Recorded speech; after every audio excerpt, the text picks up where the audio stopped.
My name's Matt Olczak. I'm a lecturer in the Economics and Strategy group at Aston Business School.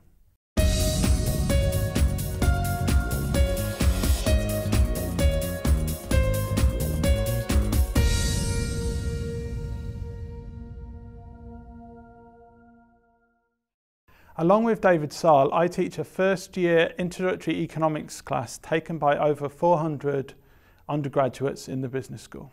In 2009-2010, we experimented with introducing a web-based resource into the module.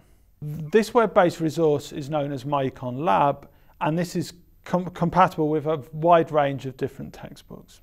So there are several problems with this module, one of which is that, as I've already said, it's taken by a large number of students.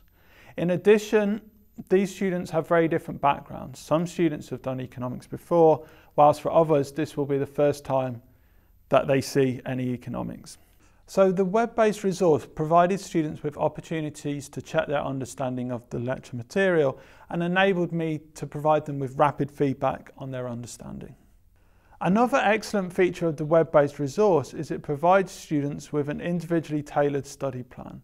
This picks up on particular areas that student is finding more difficult and provides them with a range of practice questions on that particular topic.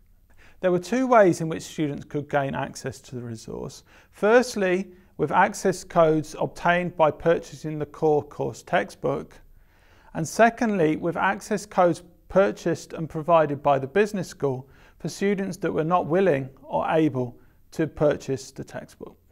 We used the web-based resource to assign optional practice and revision quizzes. These quizzes were made available for a week at a time following the appropriate lecture material, and were then made available again later in the course for revision purposes. So the web-based resource provides the lecturer with a wide range of statistics on the student's usage of the resource.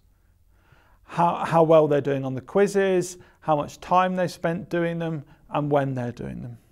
We then decided to undertake some research to look at the impact this had on student learning. Firstly, we found that around 50% of students made use of the web-based resource, and strikingly, these students did significantly better on the final exam, with on average marks 10% higher. Whilst this suggests that the web-based resource had a positive impact on student learning, on the other hand, it may well be simply a result of self-selection bias. In other words, maybe just the good students made use of the resource, and they would have done well in the final exam regardless of whether they had used the resource. We used an econometric approach which allowed us to control for this self-selection bias. This involved a two-step procedure. In stage one, we estimated a model to determine which students made use of the web-based resource.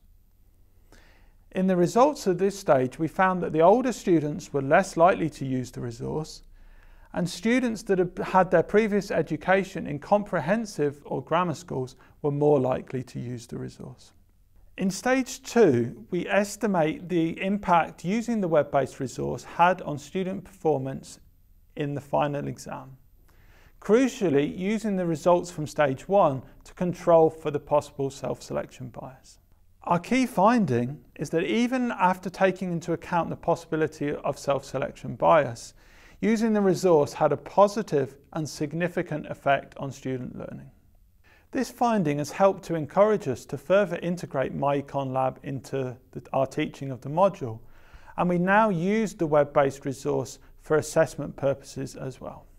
Using a web-based resource in a module is a great way of increasing student engagement with that module. It allows them to obtain a large amount of practice questions and receive rapid feedback, and also allows you as a lecturer to use continuous assessment with a large number of students.